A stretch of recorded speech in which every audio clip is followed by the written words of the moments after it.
we're just going to wait a moment while people continue just coming out of the waiting room. And we'll get going in about a minute. So excited to see so many of you here, and especially from our roundtables.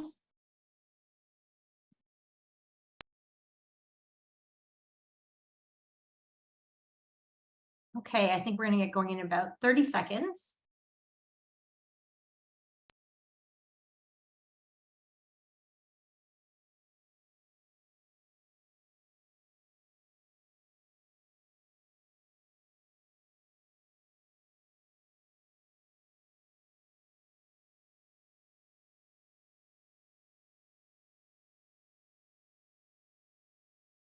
Okay, I think we're going to get started. And we'll just have some of our friends filing in just as they all get admitted from the wait room. But first, I want to say hi to all of you and welcome to season 5 of the Democracy Dialogues. I'm your host, Victoria Cuquetz.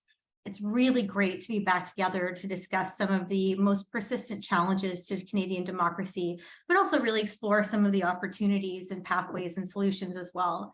So I can see from the waiting room and who's getting admitted that we have a lot of our friends who've been here across the seasons joining us. So welcome back to those of you who have been with us along the way. And for anyone newly joining us, thanks so much for being here. So the team and I have programmed an important discussion for all of you today that we think really speaks to some of the more critical questions of the day.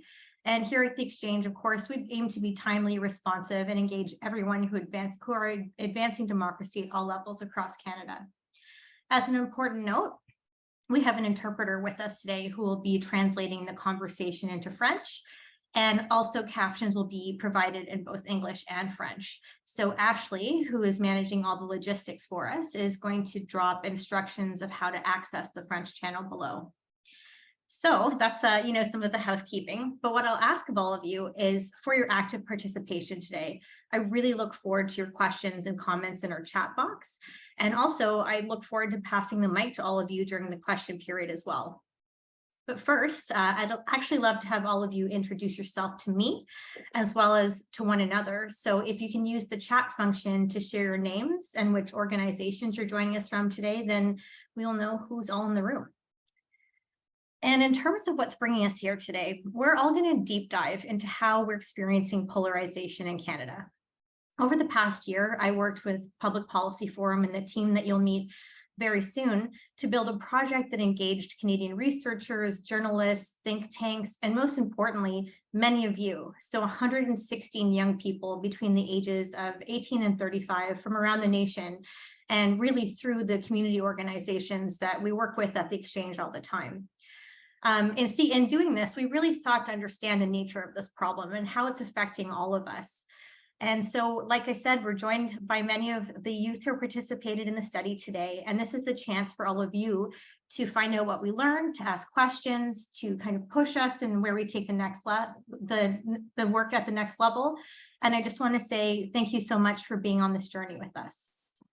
While we're doing thank yous, I also want to say thank you to YMCA Canada, to the Public Policy Forum, to the Government of Canada, and specifically Canadian Heritage, McConnell Foundation, Elections Canada, and our friends right here at the Exchange for supporting and being part of this work. As you can see, it took a real village to engage a nation. So with that in mind, I kind of want to get a sense of what all of you are thinking.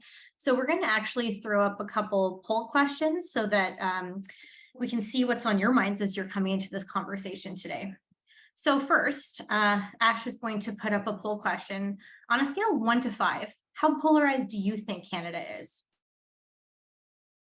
So 3's coming in kind of a medium level. We have some strong 4s. Okay, so it seems that most of you weighed in. We have 46% people thinking it's a 3 out of 10, 42% thinking it's a 4 out of 10, and about 43% thinking it's a 5 out of 10. Okay, so that adds. So I think what we're getting here is that people are quite concerned about the level of polarization. And then the next one we want to ask you is, what is the most polarizing issue you're observing in your own lives, on the internet and in your real life conversations? And we have a couple of prompts there that reflect some of the learnings we had from the polarization study, but really wanting to know if you choose other, then that shows us that there might be something else in the air as well. Okay, so it's really coming very strong front leader with identity politics and political culture. So we're going to really dive into that today. The last question I have for you before we really get into things is, if you can use the chat box, what words do you think of when it comes to polarization? So I'll take to the chat box for a second and really see what kind of keywords are on your mind when you think about this issue. So I'm just going to pull up the chat myself. Hate, the media, conflict, Trump, us versus them, divisiveness, extremes, incomprehension, breaking of dialogue. Yeah, I think you're all hitting it right on the head there around all the things that, we're really quite concerned about. So thank you for your engagement so early on, and we're going to do this throughout. And I'm really beyond excited to welcome our guests today, who will include investigative journalist Justin Ling, who wrote the report, Shweta Menon from the Public Policy Forum, who's a policy lead, Oyendamola Esho, one of the 116 youth participants from our study. And later we'll also be joined by Sharmila Biswas Mistry, who's a senior outreach officer at Elections Canada, to join in the discussion. But first, I'm going to offer a land acknowledgement. So today we're meeting virtually. You may not be on the same ground as me. I am currently in Toronto, which is the traditional territory of many nations, including the Anishinaabe, Haudenosaunee, Huron-Wendat, and Mississaugas of the New Credit Territory. So instead, please join me in acknowledging the Indigenous people of all the lands we're on today, and to reflect on the importance of those lands. So we know we must continuously work hard to understand the long history of the lands and recognize what those histories really mean for the work of truth and reconciliation ahead of our shared work around democratic engagement in our communities and the broader ecosystem we're operating in, and especially given that yesterday was the National Day of Truth and Reconciliation. So what I'll offer here is that land acknowledgements really encourage us to think about the history of what brought each one of us to be where we are today and to understand our places within that history. So I really encourage you to take the time to learn about these lands that we call home and think about what you're doing personally to advance truth and reconciliation in Canada. So thank you for that. And with that in mind, I would like to welcome our guests. So welcome, Justin, welcome, Shweta, welcome, Oyendamola. Thank you, Victoria. Great to see you all.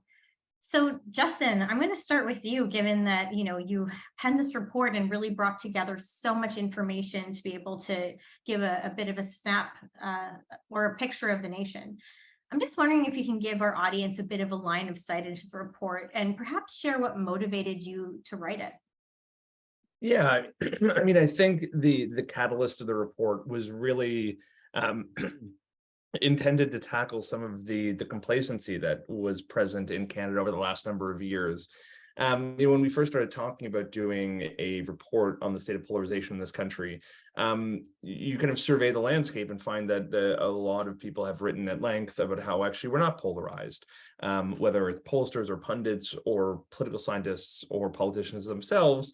The sort of going consensus, generally speaking, was that Canada escaped a lot of the trends that seemed to impact the United States and parts of Europe. The going theory was that because there was no clear divide on some major policy questions, let's say climate change or a woman's right to choose, that therefore polarization itself wasn't coming here, and then maybe we're even immune to it. But at the same time, you started seeing all of the hallmarks that in fact something is sort of wrong in our state, right? Whether it's the Freedom Convoy, whether it's people who assembled to throw rocks at the Prime Minister, whether it's a rising number of far-right extremist groups, and even in some cases plots usually thwarted to murder Canadians or target usually identifiable groups. So all of those things suggested that we have a growing problem. We really wanted to figure out where that was coming from, what was driving it, and how we might figure out and how to take that temperature down a little bit. And the really kind of brief synopsis of the report is that we look at the state of our politics, how it's grown increasingly toxic over the last, let's say, decade or so, but really it's been a longer trend than that. We look at the impact that the internet has played, how it's sort of cheapened and demeaned conversation, made it in many cases more toxic, more angry, more competitive and less cooperative, and how it's basically created created a perverse incentive for anger and for vitriol. And then finally, we looked at the pandemic and how the pandemic supercharged those first two factors and gave us a sort of perfect storm of polarization, to the point where we all feel it now. We're just not really, I think, often sure what it means, where it's coming from, and what we can do about it. So the sort of the point of the report is to give us an audit, to give us a sort of measure of all of these problems, because you really can't start addressing a problem unless you can properly sort of measure and assess it. Thanks very much for that. I think that's really helpful for creating some baselines around this conversation.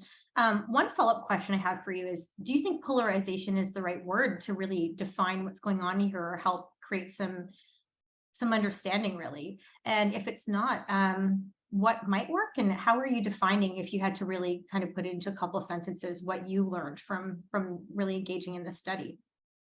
Yeah, I mean, the reality is it's probably a bad word, but we don't have anything better. And I think that's kind of the problem, right? Because polarization has been used to describe a whole bunch of different things over the years. And specifically, it's taken on a very American context, unsurprisingly, where it sort of means the sort of measurable and observable divide you can see, but usually between two parties or two groups. And that is the sort of polarization we're talking about. Usually it's ideological polarization, right? You can see how people are apart on big issues, whether that's climate change or the theory of evolution or whatever.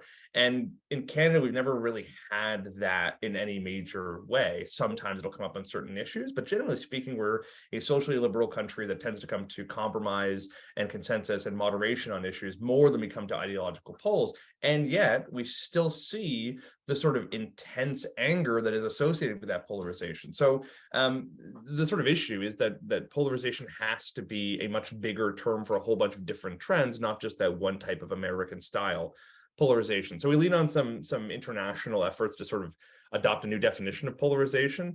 But frankly, I think it's almost more useful to sort of survey people and see how they feel about it. And what we were told time and time again, whether it's the surveys we did, whether it's conversations like this, whether it's the roundtables we did across the country, people feel polarized, and they feel polarization in their own life, and they feel the sort of anxiety that comes with dealing with big social and political questions with their friends and their colleagues. They feel it when they go home to visit their parents for Thanksgiving around the dinner table, and they're noticing it getting worse. So I think all of those things point to this being a problem. And I think, frankly, it's not super important to get bogged down in definitions and academic language around this. Certainly, there are some people who will take that job on in the years to come. But I think it's enough to say people are feeling it, people are reporting it, people are experiencing it. And it seems to be contributing to this sort of inability we have right now to have good political conversations and to come to good political results. So let's start talking about how we fix it, so we don't have to get so bogged down in the specifics of the definition. I think that's really helpful. It's really, I think, another important word for us to inject in the conversation is social pressure, which is what you're really describing. So thanks for that, Justin. Shweta, I'd really like to engage you in the conversation now. So as you know, we made a really conscious decision to focus on voting age youth who are between 18 to 35 years old. So what's happening with this demographic when it comes to civic engagement, and why were young adults the focus of this project? Thank you, Victoria, for that question. And just as like a context setting for the people who have joined us today, Public Policy Forum, of course, has been working around the media and democracy pillar since 2016. And just like other organizations and institutions, we have been keeping a track of the threat polarization is sort of creeping into political squares. And of course, the truckers' convoy and the pandemic really saw some of those divide that we never thought we would see in Canada, like how incidents really shaped some of those realities. But interestingly, to really narrow it down to why young adults were really the focus of this whole project lies in the answer of a statistic that we saw. So a poll was conducted after the truckers' convoy, and people were asked two things: whether they support. There were two options: that A, I don't support what the truckers' convoy did, like all the protests, but I can sympathize with their causes. And the other option was, I completely don't support what they have done. I don't support their cause and other things. So the people who sympathize with the cause were 46%, and roughly 54% completely just said that what they did was wrong. However, what was interesting in this statistic is that around 58% of young adults aged 18 to 35 sympathized with the causes of the truckers. And it was much less for people aged 55 plus. And another thing that came out of this was they were asked, if there wasn't as much of economic breakdown, especially with the unaffordability and other crises, the housing crisis that's going on. Do you think truckers convoy would have ever happened? And people said no. And, again, there was a majority of young adults who had that kind of effect in just kind of supporting what happened. So when you look at these numbers are telling a story. Essentially, the story is around generational divide that we saw. People saw these incidents very differently, especially the age group of 18 to 35. And really, PPF wanted to understand this alienation that young adults were feeling from their political systems, to what extent they were feeling, and the depth of their grievances, where they are seeing these kind of things. So I think that was one of the major areas why we decided, 18 to 35, the young adults, they are the voice of the, their next generation that's coming in. And if they are feeling that, we really need to look into the issue. That's really helpful in terms of tone setting. Thank you, Shweta. So I am just wondering if we can, push on that a little bit more. So if there's this data point that really paints young people as apathetic and not that inspired by democracy, what did the project really reveal? Did that confirm it? Did it complicate it?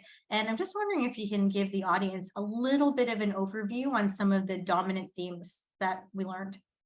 Absolutely. I think never in my working experience have I ever seen a stereotype being shattered so badly. We went across 6 cities with our roundtable discussions. We surveyed people, young adults from 320 cities in Canada. And all I saw was young adults really trying to get the opportunity to talk, to discuss the issues that really concern them on an everyday basis. For one of the roundtable discussions we had in Quebec, we had a standard 25 spots saved for people. And within 2 days of that, roundtable discussion opening, we had 125 plus signups. We had to shut down the link. And we were getting several emails where young adults were just saying, let us in. We need to really talk about this discussion. We want to hear what other young adults are saying about this issue. And, if that isn't good proof to tell that, they are not apathetic, I don't know what else is. We have the numbers. And to support those numbers were those intense hour-long discussions we had in those roundtable discussions where everybody spoke and contributed to what they have been feeling on different fronts. So I'd like to just say it's not apathy. It's a conscious disengagement from some of the issues that they don't feel as vocal about, and some of the methods of engaging in a democracy. And there was this interesting point you raised about social pressure. They are completely feeling it.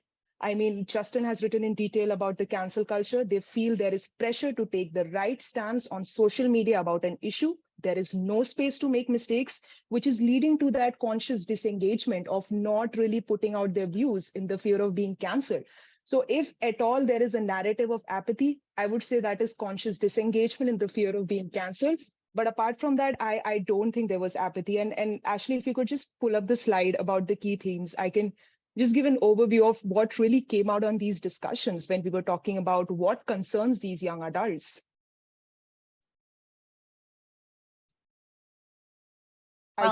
Doing that, I'll just say very quickly, thank you for sharing that data point. I think that really does tell the story. And I want to give a little shout out to our Quebec community partners, Apathy is Boring, for really helping to cultivate the kind of space that led for that kind of engagement and for those deep conversations.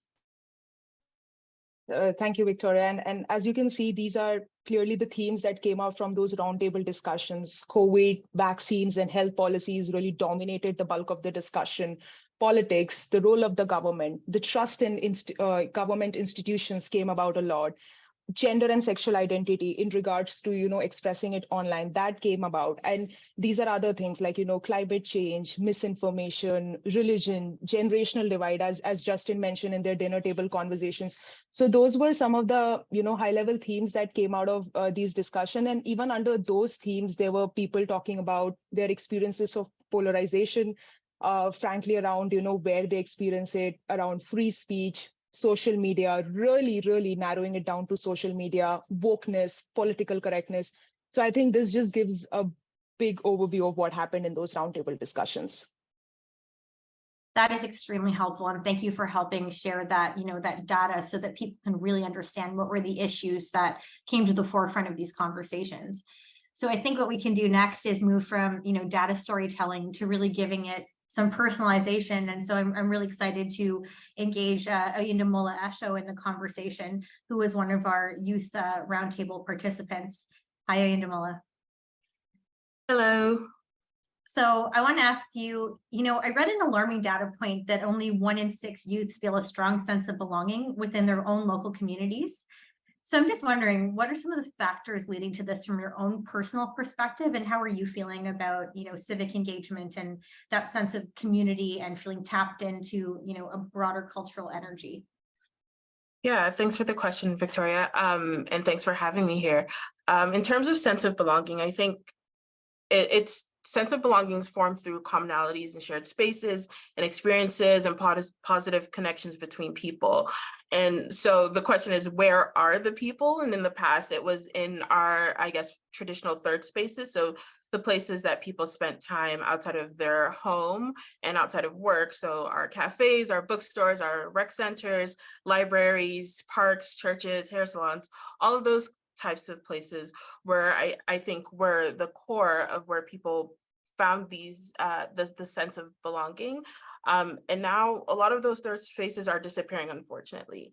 And for those that are left over, there remains a cost of participation, oftentimes, of cost of transit and the cost of just being in a coffee shop. You usually have to buy coffee to be in those spaces. So there are barriers, I think, to the physical places where people can actually form those connections, which is why I think we see people moving to, the online space.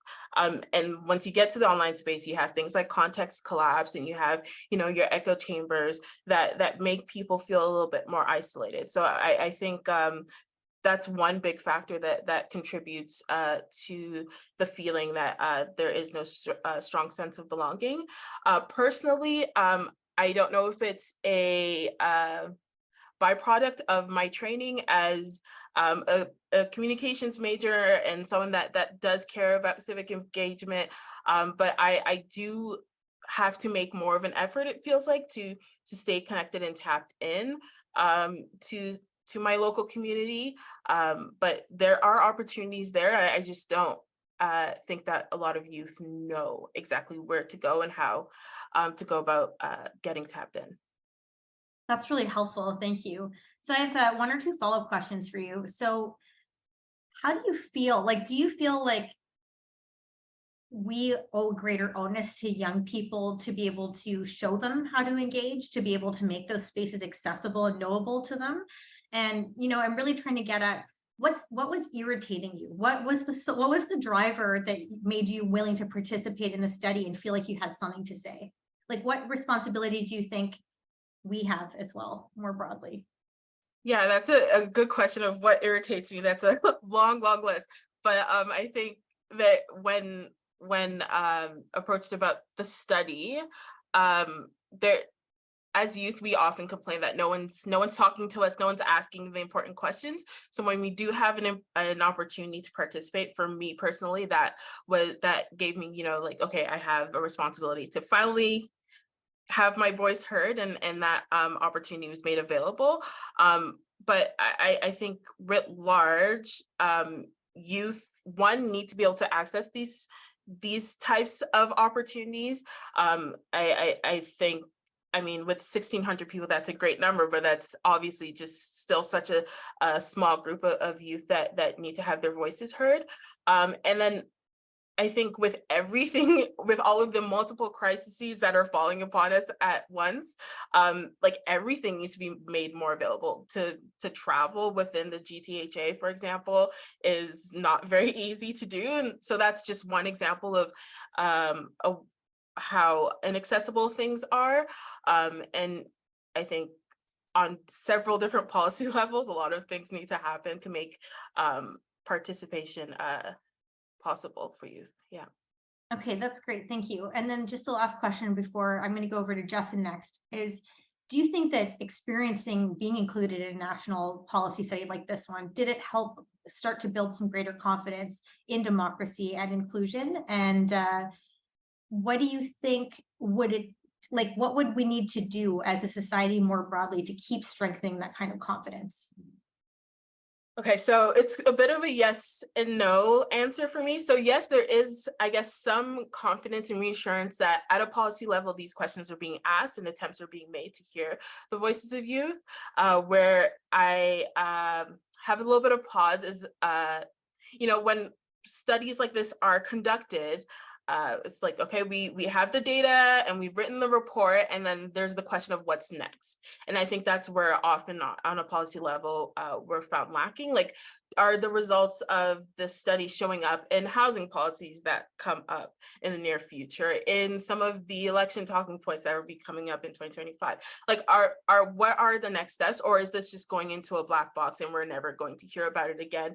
And in the next 5 to 10 years, we're going to ask again, what are you thinking? Why aren't they engaged? It's like, well, we told you why, and we gave some good starting points, but nothing was ever really done. So it would be great if this was the great starting point for a lot of actionable things for the future. And I think that that's where I'm kind of, history hasn't shown, that things actually get done, but hopefully this is the start of great change. Yeah. Thank you for that. And so I think, we've just issued one of our really direct calls to action is, now that we have the data and we know the story, what are policymakers going to do about it? So I think that, for those who are on the call, there's one of your challenges right there.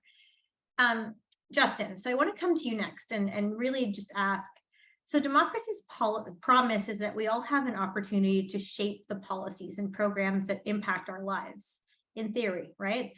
So as someone who covered the truckers convoy last year and then chose to report on this story about polarization, how and why are we falling short when it comes to these kinds of civic inclusions? And, after covering so much and speaking to so many people, what are people so mad about? Yeah, and I think it's a good way of phrasing it, because sometimes I'll get asked, how do we solve polarization? Like, what policies can we adopt that will solve polarization? And the correct answer is there are none. I mean, it's treating a symptom, right? Polarization is an indicator that something's wrong. It's not like you can take a pill and polarization goes away and suddenly society is happy and healthy again, right? Polarization comes out of a lot of things. In particular, and some of them are very easy to fix, right? The rise of hyperpartisanship. We identify some things in the report that have contributed to that scourge, frankly. The way in which our political financing system is set up, the way in which social media encourages our politicians to behave, that kind of hyperpolarization intensifies all of this anger, intensifies this polarization, breaks down conversation and consensus, and those things should actually be really easy to fix. We really just need adults in the room to stop doing bad things, right? That sounds a little simplistic, but the reality is having politicians who don't engage in wild conspiracy theories, having politicians who don't devolve to name calling at the first opportunity, having politicians that don't make up lies to raise dollars. Those are easy things to do, but that in and of itself is not going to solve polarization either. Part of the problem, as we're chatting about, we're kind of referencing, and we heard from youth constantly, part of the problem is that we're seeing a decline in state capacity, right? Lots of youth are saying, we don't have a home to move into. We can't find a place to rent. They're saying tuition is skyrocketing, right? They're saying public transit isn't working. They're saying we're moving too slowly on reconciliation. We're not doing enough to target climate change. And the government's response is kind of constantly baffle gab and sort of slow action. And that's every level of government in basically everywhere in the country. And we kind of have to recognize there's a bunch of reasons for that. Some of it's that our state really wasn't, our kind of federal society wasn't entirely designed to deal with these things, and not this quickly. Some of it's a lack of political will and prioritization. And some of it's just a hollowing out of our system through COVID-19, which we kind of addressed a little bit in the report. Again, this idea that the pandemic was a supercharging effect on all these problems. That's a big piece of it, right? And then the final piece is that people don't feel like they have a line into government anymore. And maybe that's more perception than reality. Maybe we've just become more demanding as a people, and maybe that's a good thing. But there is a real mismatch between how the government talks about including citizen input and how it actually works. There was a much longer part of this report that ultimately got lost for space, which was the right call, that tried to delve into how this government does consultations, right? This government talks constantly about the huge volume of people it consults on everyday policies, big changes, big reforms, day-to-day regulatory changes. But the reality is you delve deep into how that consultation process works, and they're consulting a vanishingly few number of people. It's not accessible or useful for the vast majority of people. It's largely just a body for lobby groups and pressure organizations to try and get their thoughts in. And then oftentimes the government even ignores when citizens actually do submit thoughtful ideas on how to fix some of these problems. So there is something to be said for the fact that Canadians, like most people around in Western society, are asking for more input, particularly when it comes to solving big things. And there is still this brick wall between what they're saying and the government kind of existing on the other side. And as people start to feel that more acutely, they're going to get angry. And we have to recognize that good conversation, good consultation, good collaboration are actually mechanisms to improving state capacity, right? We can tackle all of these things better when we have better debates, we have better conversations, and they have to be conversations that are productive and constructive and thoughtful, not acrimonious and hyper-partisan and sort of full of toxicity. So it's a lot of problems that sort of range from relatively minor behavioral things, communication exercises that range to big kind of deeper conversations about how we structure our society, how we make our democracy work, and how we actually prioritize big issues. I think you hit the nail on the head right there, Justin. And I know one thing we kept on hearing over and over as well was that people really need to see a shared sense of prosperity, because of course, if their needs are not met, then kind of that civic engagement and really feeling like we're part of participatory democracy can really only be something that people engage in if they have like the fundamentals of life to do so. And then I think you're also right to paint that picture around a lack of toxicity in government, and quite frankly, again, accountability of citizens as well. That part that you say about consultation is really why we were tried to be so careful in our kind of values-led approach of how we really stewarded people along. And, the final step is really today in presenting back to all these young people who are part of the study. So thank you for painting that picture. Shraddha, I'd love to turn to you now, because I think one piece that we haven't really talked about yet is the effect on electoral participation. So really, as an extension of the question I asked Justin, electoral participation keeps getting lower and lower to shockingly low levels, quite frankly. What did you hear from young people about their attitudes when it comes to voting? And if it's not voting, then what is it for them? Yeah, I mean, I think this was one of the most shocking statistics for us, especially in the whole report as well. But I completely get the narrative where this whole discussion grounds in the average average voter turnout for young adults is way below the national average in general for voting in Canada. And I think that's been a constant statistic that has been always quoted when we talk about young adults involving in democracy per se. And just voting is seen as the only way to engage with it. And quite frankly, that is one of the most important tools we have. So I get that narrative. But one of the things that we asked the 1,500 plus young adults we engaged across 320 cities was, you tell us what is the best way to enact change in Canada. And we gave them a couple of options, and roughly 50% said voting is the way to go. But 21% people, like the young adults, believed protest and civil disobedience is the way to go forward if you want some change in the country. 17% people said that power is not even in Canada, it rests with the global elite. So you first get those power back and then change can be enacted in Canada. And 12% completely have lost hope. They said nothing can enact change in Canada.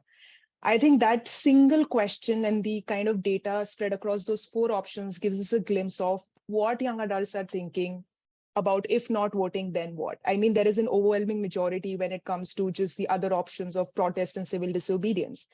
So but with those discussions, when we went into the roundtable discussions, what we heard was that, youth really want to participate in democratic election process, but they do not feel included or supported enough to engage meaningfully. It's not about voting for them. It's about really voting on causes that are problematic for them. As Justin mentioned, a bunch of those things that are different for the younger generation as compared to, the older generation. And they have been feeling this disconnect with the traditional ways of engaging in a democracy. Like it's just voting done and dusted, and hopefully they will take care of our needs as well. That is not working out well. And of course, the voter percentage has declined over the years, but how they supported and, contributed in these roundtable discussions is a good testimony that they want to be engaged. I mean, we had 6 community partners who were part of the project, who helped us get young adults across Canada, who were just waiting to be part of these discussions. And that just says that they are proactively engaging themselves with community partners, going out, doing their civic responsibilities and duties as they fit, right? And they think that this is the right way to engage. And that is absolutely happening on another level. The main question is, if 50% of the youth don't believe voting is the way to go forward when it comes to engaging in a democracy, what can we do for them? And just to quote, of course, 2019 statistics about lower voter turnout is all over quoted. But in 2015, young adults really came out and voted. 68.3% young adults voted, and it was the biggest jump that would have been seen for an age group that was 18 to 24. And it really changed the course of the direction of that election as well. All that to say, when young adults come out and vote, they truly make themselves heard. They truly ensure that they are heard in the democracy. So this is clearly not a problem of them thinking that voting is not their duty and they should not do it. There is a deeper level, deeper issue, which is the tools of engagement in a democracy for young adults is not working out. This is simply a tool that needs to be revisited. Their engagement needs to be seen. So I think that's the general, perspective that I got with these roundtable discussions. I think that really helps, continue to paint that picture of what's really going on when it comes to these kinds of conscious disengagement we're seeing. And I think, one thing that we can really start to think about as voting being, as you said, a continuum of engagement, where voting is kind of the last act of a healthy democracy, where people have been engaged and deliberated and had spaces to discuss and felt that their political candidates were accountable to them and listening to them. And so that kind of engenders the kind of trust that potentially people need to actually go to the polls. So I think that's one really important thing for us to think about, the system of engagement. Justin, I really want to look at that 12% of those who are really reporting that nothing can change and that they're feeling quite hopeless, not a little bit hopeless, quite hopeless. What would you say about that level of cynicism? And how are politics and political parties really stoking this? Is there anything that we can really do to empower those people and start to change, or even just start to slightly improve on the cynicism that some people are quite frankly rightly feeling? Yeah, when we designed this question, it was sort of designed to be unfair, right? It was designed to kind of push people into making a split-second decision. Of course, the reality is you can vote and protest and take power back from the global elites, whatever that means. So it was really designed to measure, do we have people who are inclined to conspiratorial thinking? Do we have people who are apathetic? Do we have people who trust the system? Do we have people who increasingly see the system as needing reform from the outside? And frankly, I was actually surprised at how many stuck to voting. I actually expected it to be lower. And also I expected the apathy to be higher, because the reality is, just objectively true, is that a single vote in this country doesn't mean all that much anymore. And I don't mean that to say that there was some golden era where it was significantly better, but this is one of the least competitive eras in Canadian politics, right? We've not seen new parties crop up over the last 20 years, really, with kind of the exception of the Green Party. We've increasingly seen elections decided by smaller pockets of votes. We've seen elections where parties have become more and more effective at squeezing their supporters and squeezing their opponents' voters into strategic voting. I can't blame anyone for looking at the system from the outside and going, why bother, right? So I'm not shocked that number is what it is. I'm surprised it's not higher. And so how do you address it? I mean, there's lots of good options on the table. We just sort of had to pick one. I mean, we can't ignore the fact that the Prime Minister won in 2015 with a promise to oust a fundamentally unfair and anti-competitive electoral system, right? And the largest youth voter turnout in ages came out to vote in part for that kind of reform. And then ultimately it was ditched in favor of the status quo. You can't blame people for getting apathetic and disgruntled when they're promised significant voice, and then the rug gets yanked out underneath and there's no real consequences, right? So we need to talk seriously about whether it's democratic reform, whether it's political financing reform, whether it's deeper reforms to how the House of Commons works.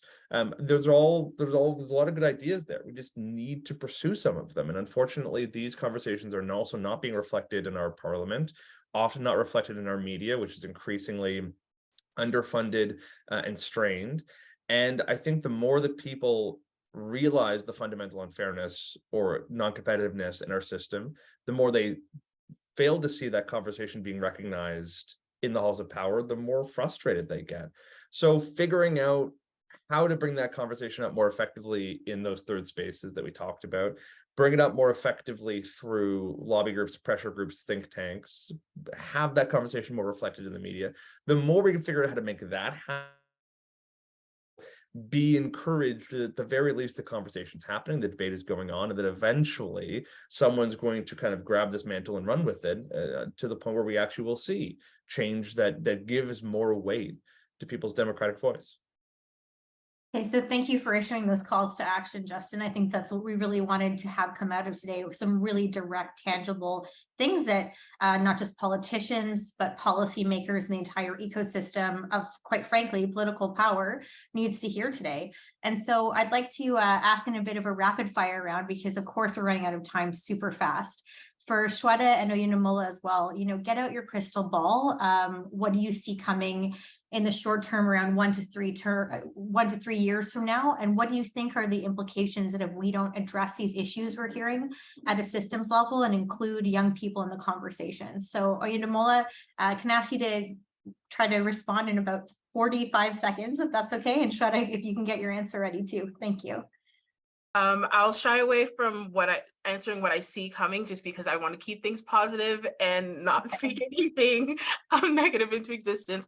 But I will say, if youth aren't engaged in the next couple of years, I think we're going to see an increase in polarization, because I think more and more, if questions aren't answered, if things aren't changing, hard times are ahead. And I think for a lot of people that live in the margins, hard times have been here, and unfortunately for some feel like they're here to stay. So if these questions aren't answered and our concerns aren't taken seriously, I see a lot of people maybe even taking issues into their own hands, and that can get dangerous, because the types of people who usually raise their hands to lead an angry charge aren't usually the people we want in leadership. So yeah, I hope that for the policymakers in the room, that taking notes and actually figuring out actionable things to do in the next couple of years that can make living life in Canada as a young person, and in the future as an older person, worth living and worth something to be proud of. Thank you. That was a powerful statement. And Shweta, over to you. I think I echo with what has already been said about this, but in the short term, I think what's important is that polarization needs to be tracked. If I got a sense of anything from all the survey and everything we did, is that in the next 5 years, it's going to grow moderately, extremely. You can see it as a positive thing, negative thing, it's not growing at that pace, but it still needs to be measured, is what I think. And the second thing is that the way we think about polarization needs to be changed. It's not in the binary manner we used to think about political polarization, left, right. We understood it and we are going forward. It's much more nuanced. And we have already been talking about social media and polarization, but we have barely scratched the surface for home and workplaces. Now that everybody is offline, coming back in person, what's really happening in those in-person spaces, I think that needs to be seen as well. And just for calls to action, I think the UN's theme for this year was really empowering the next generation. And the Secretary General said that, the walls are closing in on civic spaces, not to really promote the space that we have been, sharing for such long time. But honestly, we need these civic spaces where these discussions can take place in a safe space with trust, where much more these civic discussions are, promoted with young adults. So I think to move forward, civic spaces are important, and that needs to be connected to rightly to the policymakers who can take that forward. So and just trust, trust is a vital component. We have earned that over, and I think I can safely say that we have with this project earned that trust with young adults, that they felt safe, and the emails that we got after the sessions were really testimony to those things. And I hope that really continues to be the space where community partners, organizations like PPF and others really come forward for these discussions to happen in a safe space with a lot of trust. Thank you very much for that. These are all really important statements and calls to action. And so, I think what we can say is that we really did aim to create spaces where young people felt like they really could share honestly, and then create that ladder of engagement, that really led to the report and to the beyond and beyond, and really coming together in conversations like this to keep sharing that model and the content and really what's going on in this country. So I appreciate all of you engaging in the panel. Thank you. Before we go to questions, I'd actually like to invite Sharmila Biswas-Mistry from Elections Canada to really talk about Elections Canada's approach on offering, tools and resources to really help with that kind of empowerment that we're speaking on. And so, Sharmila, over to you. Thank you so much, Victoria, and thank you to all of you for just a fascinating conversation. I've been furiously taking notes of all your thoughtful comments. As you can imagine, we at Elections Canada are very interested in the issues around democracy, civic engagement, and electoral participation. We are well aware of the barriers that young electors face when it comes to voting. I'm part of the consultation services and stakeholder mobilization team at Elections Canada, which works to address some of these barriers at least. But before I get into that, I just want to take a minute to explain to you what exactly Elections Canada is.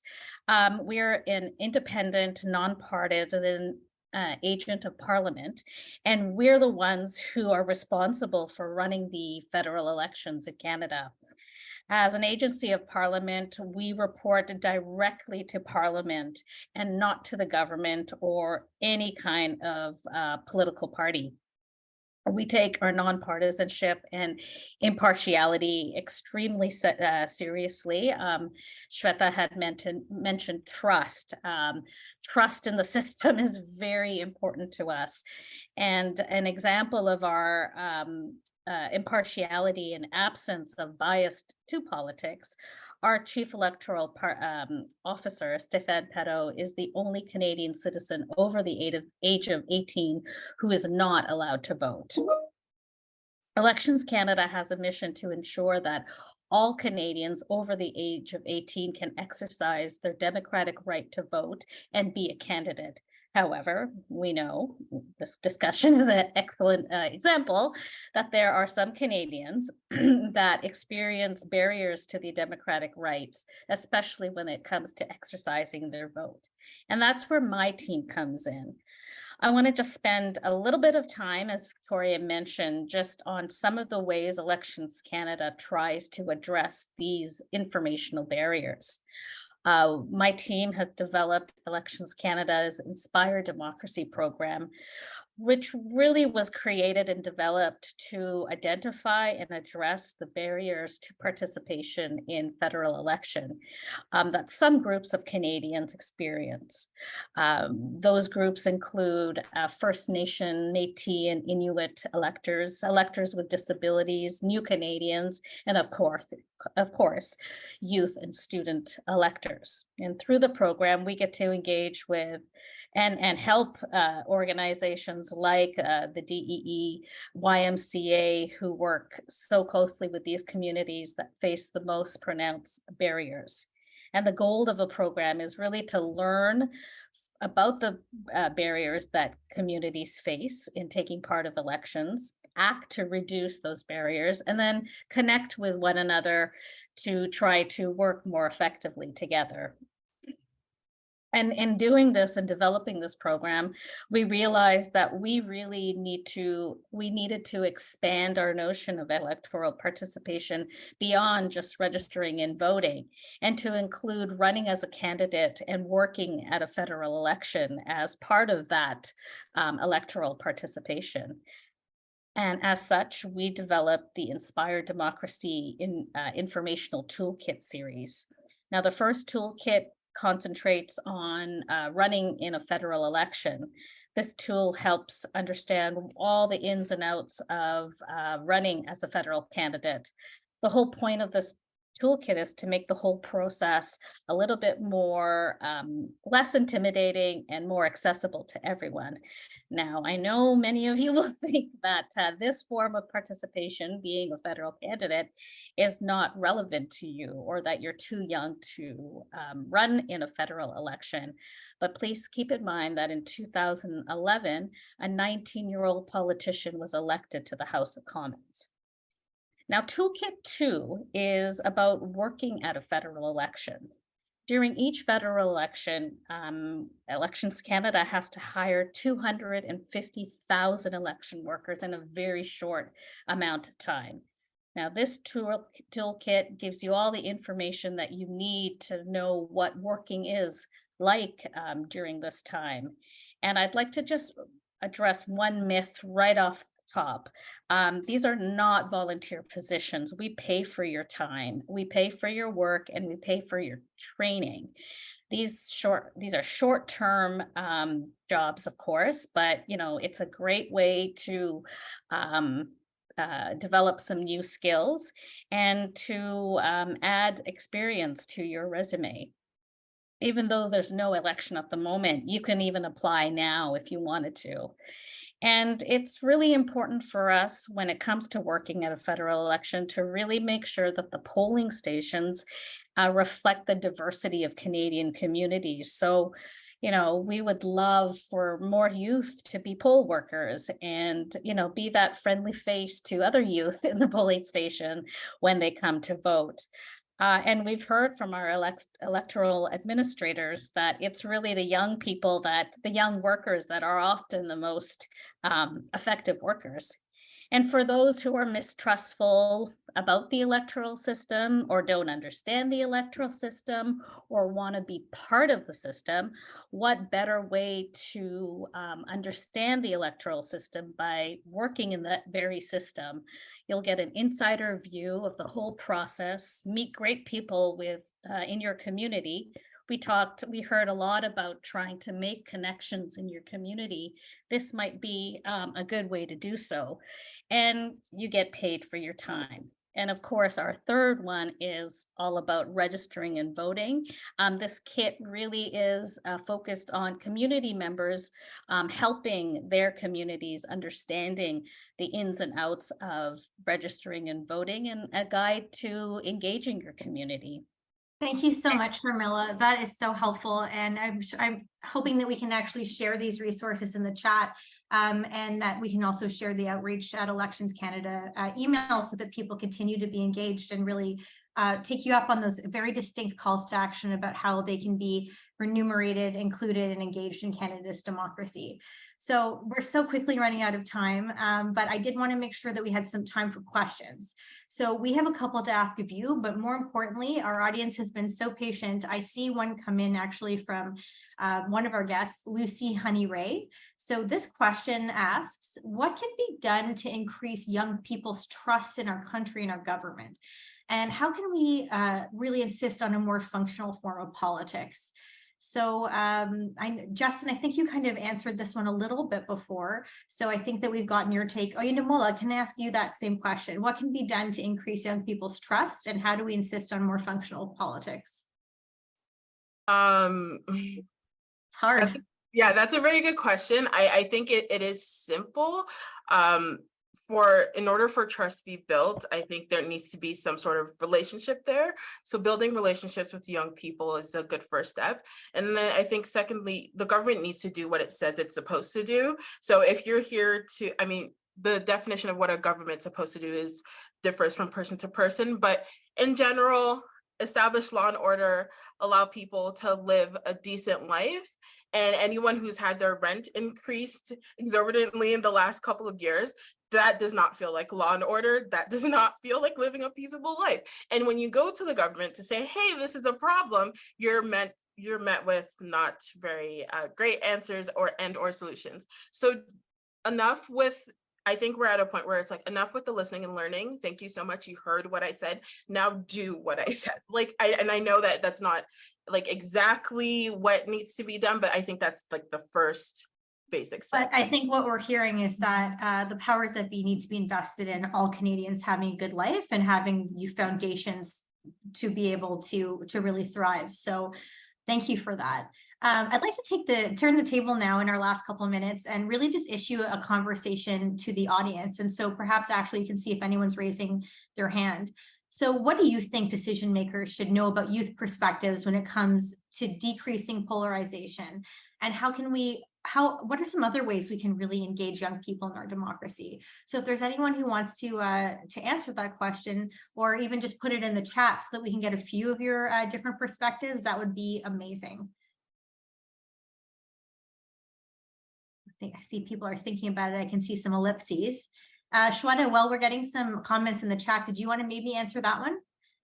Yeah, I think just the whole fact that, the government was a part of the project and they really wanted us to sort of research and understand this also exhibits that there is that kind of interest that they're taking in now understanding this post the pandemic clearly after seeing a lot of things. So I think that does speak to some of the steps they have been taking in this area. And I think the whole idea to get that trust is, of course, built through years. And I think based out of all the 1 year of work that our wonderful team has done in this area, is to just know that we have to go to the places where young adults are and they are trusting community partners with these things. We really need to have them in the discussion to engage young adults and get their trust. So I think that's an integral factor in just getting the young adults who are interested in these discussions, who want to be heard, to be part of these civic spaces.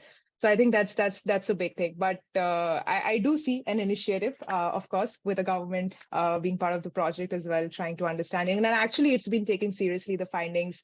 Just as an internal team, we could say we have been doing those meetings. They have been the most amazed by the findings that we came out with: wokeness, cancel culture. They are asking those questions. So now that you have laid out the problem in front of us, what's the solution? So maybe that's the next phase of the project. Thank you so much. I really appreciate all that you have brought today from the different perspectives of writer, co-project designer, youth participant. And really, I think there's a big call to action for all of you over so many different things that our panelists really brought forward today. So thank you for your time. Thank you for your brain power. And I'm actually going to hand things over to John Beebe, who incidentally is one of the advisors on this project as well, who's actually going to say a few thank yous, share what our next democracy dialogue is, and wish all of you a great afternoon.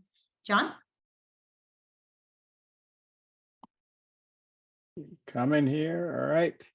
Thank you all. That was really a fascinating conversation that I think looked at a really quite nuanced challenge that we're facing. And I think for the first time ever, I must hats off to all of you for really unpacking the different attitudes that young adults have and the different challenges they're facing, and putting out some really positive ways to move forward and to address it without at the same time recognizing how challenging that's going to be and how for everyone.